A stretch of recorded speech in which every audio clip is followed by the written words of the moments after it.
ഹൃദയം മുങ്ങി എന്നാണ് അദ്ദേഹം പറഞ്ഞത് തന്നെ. അപ്പോൾ ഇത് ഒരു ഡിസാസ്റ്റർ എന്ന് പറയുന്നതല്ല കണ്ടത്, ജീവിതം എങ്ങനെയാണ് ഹനിക്കപ്പെടുന്നതെന്നാണ് കണ്ടത്.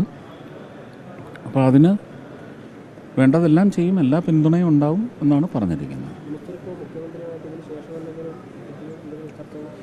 ഇല്ല, ഞങ്ങൾ ആ മീറ്റിങ്ങിലിരുന്ന് ചർച്ച ചെയ്തു.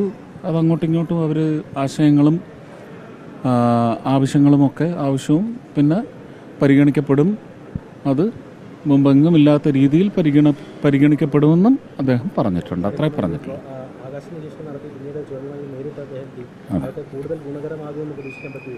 അതിൻ്റെ അല്ല, അത് ഞങ്ങൾ നേരത്തെ തീരുമാനിച്ചതാണ്. ചൊവ്വാഴ്ച വൈകുന്നേരം ആദ്യത്തെ മീറ്റിങ്ങിൽ എന്തൊക്കെ എന്നുള്ളത് തീരുമാനിച്ച കാര്യങ്ങൾ മാത്രമാണ് ഇന്ന് നടന്നത്. അതിൽ ഒരു സ്കൂൾ മാത്രം മാറി. ഡീപോൾ എന്നുള്ളത് സെൻറ്റ് ജോസഫ്സായി. കാരണം അവിടെയാണ് കൂടുതൽ ഇൻമെറ്റ്സ് ഉള്ളതെന്ന് പറഞ്ഞു. അപ്പോൾ കുറച്ച് ഈ വ്യഥയുടെ ഒരു ഭാരം പേറുന്ന ആൾക്കാരുടെ എണ്ണവും അവിടെയാണ് കൂടുതലുള്ളതെന്ന് പറഞ്ഞപ്പോൾ അവരെയൊക്കെ കാണണമെന്ന് പറഞ്ഞു. അവരെല്ലാം ഒരു 10-20 പേരെ അകത്ത് പോയി ഇൻഡിപെൻഡൻ്റായിട്ട് മീറ്റ് ചെയ്തു. നഴ്സിംഗ് സ്റ്റാഫിനെ കണ്ടു, ഡോക്ടേഴ്സിനെ കണ്ടു, പിന്നെ കൗൺസിലിങ്ങിന് വന്നിട്ടുള്ള ടീമിനെ കണ്ടു, ആയുർവേദിക് ടീമിനെ കണ്ടു.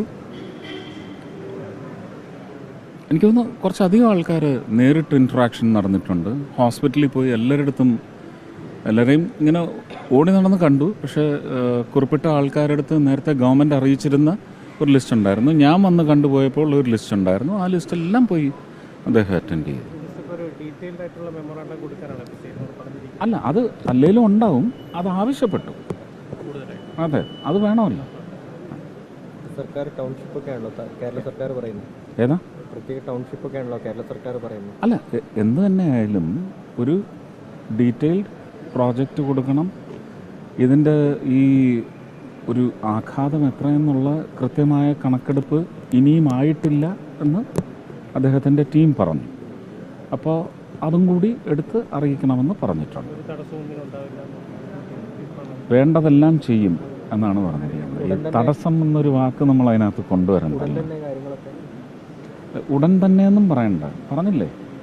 ഇതിൻ്റെ കാര്യങ്ങളെല്ലാം വളരെ സാങ്കേതികമായി തന്നെ അറിയിക്കുന്ന മാത്രയിൽ പിന്നെ അവിടെ നിന്ന് ഇങ്ങോട്ട് കൊടുക്കാനുള്ളതിൻ്റെ കണക്കെടുപ്പും കാര്യങ്ങളും എല്ലാം നടന്ന് അതൊരു പ്രോസസ്സ്. അതാണ്, അങ്ങനെ ചെയ്യാൻ പറ്റത്തുള്ളൂ അല്ലേ. അങ്ങനെ ഒരു 10 ഐറ്റം വന്നിട്ടുണ്ട്. അതിനകത്ത് ബേസിക്കായിട്ട് വരേണ്ടത് കൗൺസിലിങ്ങാണ്.